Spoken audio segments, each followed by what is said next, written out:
Kamu tahu istilah Orde Lama atau Orde Baru nggak sih sahabat Beni?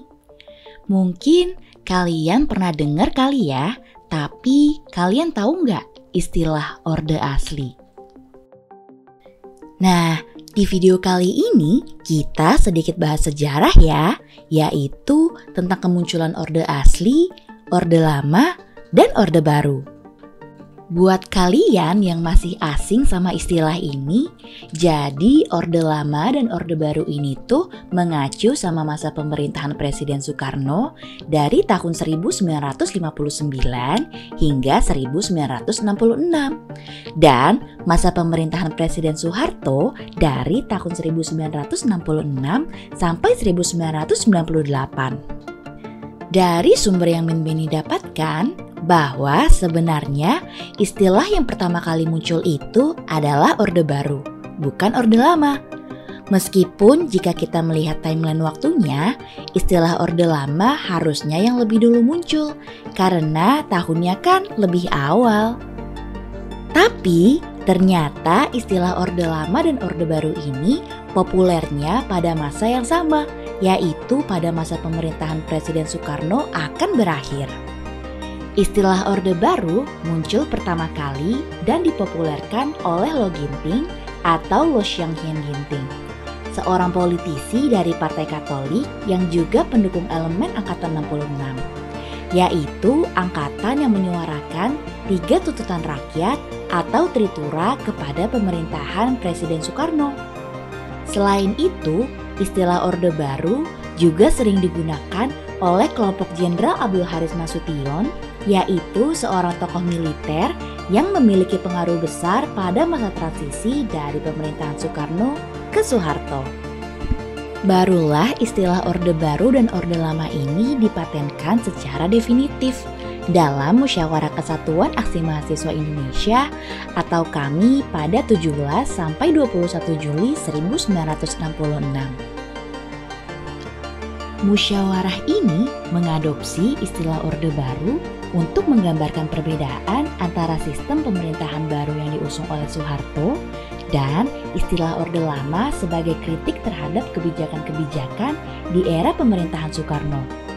Harapannya pada waktu itu, Orde Baru dipandang sebagai upaya untuk memulihkan stabilitas politik dan ekonomi di Indonesia yang sempat goyah di akhir pemerintahan Presiden Soekarno. Nah, ternyata Presiden Soekarno gak setuju jika masa pemerintahannya disebut dengan istilah Orde Lama. Pada tanggal 14 Desember 1966, di Istana Merdeka, Presiden Soekarno sempat ditanya oleh wartawan terkait istilah Orde Lama dan Orde Baru. Dan beliau menjawab, "Saya akan menjawab, saya ini tidak tahu apa ini Orde Lama atau Orde Baru. Saya tidak tahu. Saya adalah..." Nah, ini jawab saya, Orde Asli. Orde Asli pokok tujuan sumber daripada revolusi, dan aku menggolongkan diriku di situ. Menurut Presiden Soekarno, masa pemerintahannya adalah Orde Asli, bukan Orde Lama. Karena Orde Asli adalah tatanan yang sesuai dengan trik kerangka revolusi Indonesia, yaitu tatanan yang meliputi 3 tujuan utama: kedaulatan dari Sabang sampai Merauke, masyarakat yang adil dan makmur, dan dunia baru yang bebas dari penindasan manusia atas manusia lainnya. Jadi, bagi Presiden Soekarno, istilah Orde Asli lah yang mencerminkan semangat asli dari revolusi kemerdekaan Indonesia yang beliau pimpin sejak awal. Min Beni coba jelaskan secara singkat ya, kenapa istilah Orde Lama dan Orde Baru menjadi penting dalam sejarah Indonesia. Jadi, pada saat pemerintahan Presiden Soekarno akan berakhir, Indonesia sedang dilanda banyak permasalahan, mulai dari krisis ekonomi, politik tidak stabil, dan juga peristiwa G30 SPKI pada tahun 1965.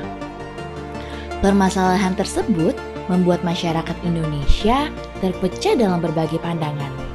Sebagian mendukung perubahan menuju Orde Baru yang dipimpin oleh Jenderal Soeharto, Namun, sebagian lainnya tetap mendukung pemerintahan Presiden Soekarno dan ide-ide revolusionernya. Untuk mengamankan kekacauan dan mengantisipasi konflik antar masyarakat, akhirnya kekuatan militer yang dipimpin oleh Jenderal Soeharto dikerahkan. Alasan kekuatan militer ini dikerahkan juga karena adanya surat perintah 11 Maret atau Super Semar yang ditandatangani oleh Presiden Soeharto.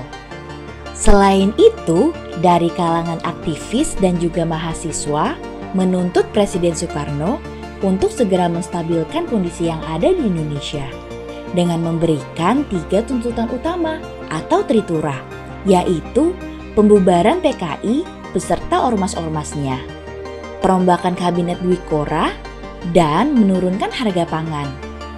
Setelah pemerintahan Presiden Soekarno berakhir pada tanggal 7 Maret 1967, diangkatlah Jenderal Soeharto menjadi Presiden Indonesia kedua yang menandai dimulainya masa Orde Baru.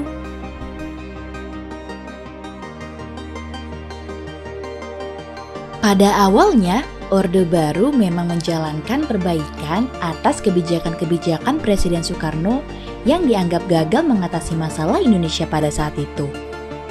Tapi ternyata setelah 32 tahun, Orde Baru runtuh pada tahun 1998 setelah krisis ekonomi dan tuntutan reformasi dari berbagai elemen masyarakat. Banyak yang menilai bahwa janji-janji yang dibawa oleh Orde Baru seperti stabilitas politik dan ekonomi tidak sepenuhnya terpenuhi. Kondisi ini juga diperburuk karena maraknya korupsi, kolusi, dan nepotisme atau KKN selama masa pemerintahan Presiden Soeharto.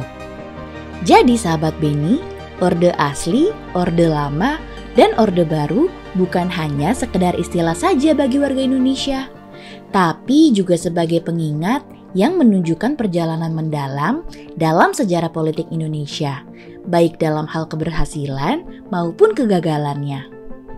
Makasih ya udah nonton sampai selesai. Min Beni mau mengingatkan nih kepada kalian yang suka sama video yang Min Beni buat. Kalau semua video yang dibuat di channel ini murni karena rasa ingin tahu yang dalam, dengan tujuan untuk sama-sama belajar tentang sejarah negeri kita Indonesia. Jikalau ada kekeliruan dari apa yang Min Beni sampaikan, Min Beni akan sangat menghargai masukan dan kritikan kalian loh. Silakan komen di kolom komentar ya. Sampai jumpa.